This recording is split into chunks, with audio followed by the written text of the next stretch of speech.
ஸ்ரீ குருப்யோ நமஹ. தெய்வத்தின் குரல் மூன்றாம் பகுதி 80வது தலைப்பு. இதுவே வேத தர்மம்.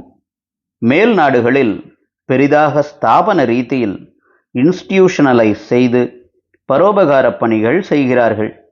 இப்படி தனி ஸ்தாபனங்கள் இல்லாமலே தனி மனிதர்களாகவும் சங்கமாகவும் பொதுநலப் பணி புரிவது நமது வைதிக தர்மத்துக்கு ஆதாரமான ஓர் அம்சமாக ஆதியிலிருந்து இருந்து வந்திருக்கிறது. இன்ஸ்டிடியூஷனலைஸ் செய்யாமல் தன்னியல்பாக நம் வாழ்க்கை முறையிலேயே கண்ணுக்கு தெரியாமல் ஒட்டிக்கொண்டு பரோபகாரம் நடைபெறுவதில் ஒரு உத்தமமான அம்சம் என்ன என்றால், இங்கேதான் அகங்காரம் தலைதூக்கவே இடமில்லாமல் இருக்கிறது. இன்ஸ்டிடியூஷன் என்றால் ஆஃபீஸ் பேரர்ஸ், அதில் பதவி வகிப்பவர்கள், எலெக்ஷன், போட்டா போட்டி, பப்ளிசிட்டி எல்லாமும் வந்துதான் சேரும்.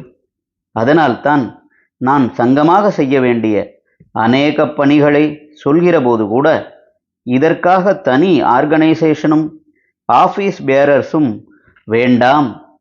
ஏற்கனவே இருக்கிற வார வழிபாட்டுக் கழகம், பாவை கமிட்டி, பஜனை கோஷ்டி, சத்சங்கம் ஏதாவது ஒன்றின் மேற்பார்வையிலும் பொறுப்பிலும் இந்த பணிகளையும் கொண்டு வந்து விடுங்கள் என்கிறேன்.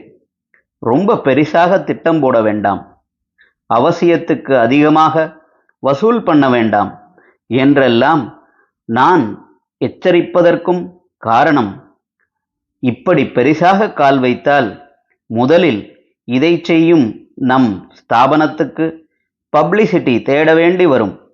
அது அப்படியே வழுக்கிவிட்டு ஸ்தாபனத்தில் ஈடுபட்டிருக்கிற நமக்கும் செல்ஃப் பப்ளிசிட்டி தேடிக்கொள்கிற சபலத்தில் கொண்டுவிடும்.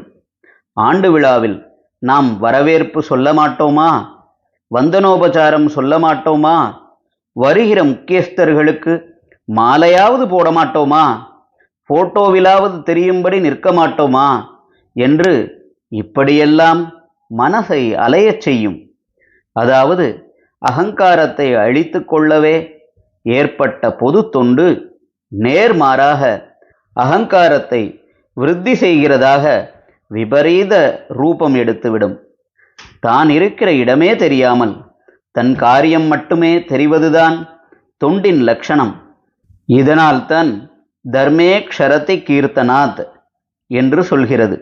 அதாவது பாபம் பண்ணிவிட்டேன் என்று ஒருத்தன் வெளியில் சொன்னாலே எப்படி அவனுடைய பாபம் நசித்து விடுமோ அப்படி தர்மம் பண்ணுகிறேன் என்று தண்டோரா போட்டுக்கொண்டால் அதனால் ஒருத்தனுக்கு கிடைக்கிற புண்ணியமும் நசித்து விடுமாம். சமஸ்கிருதத்தில் சப்டிலாக, நுட்பம் மிக்கதாக தர்மத்வஜன் என்பார்கள். தர்மத்வஜன் என்றால் தர்மக்கொடியை தூக்கி பிடித்து கொண்டிருப்பவன் என்று அர்த்தம். இது பாராட்டுகிற டைட்டில் மாதிரி தொனித்தாலும் இதற்கு உள்ளர்த்தம் போலி தர்மவான் என்பதே. தன் தர்மத்தை உசத்தி காட்டுவதாலேயே அதை இவன் போக்கிக் கொண்டு விடுகிறான் என்பது தாத்பரியம். ஹரஹர சங்கர, ஜெய ஜெய சங்கர. தெய்வத்தின் குரல் மேலும் ஒலிக்கும்.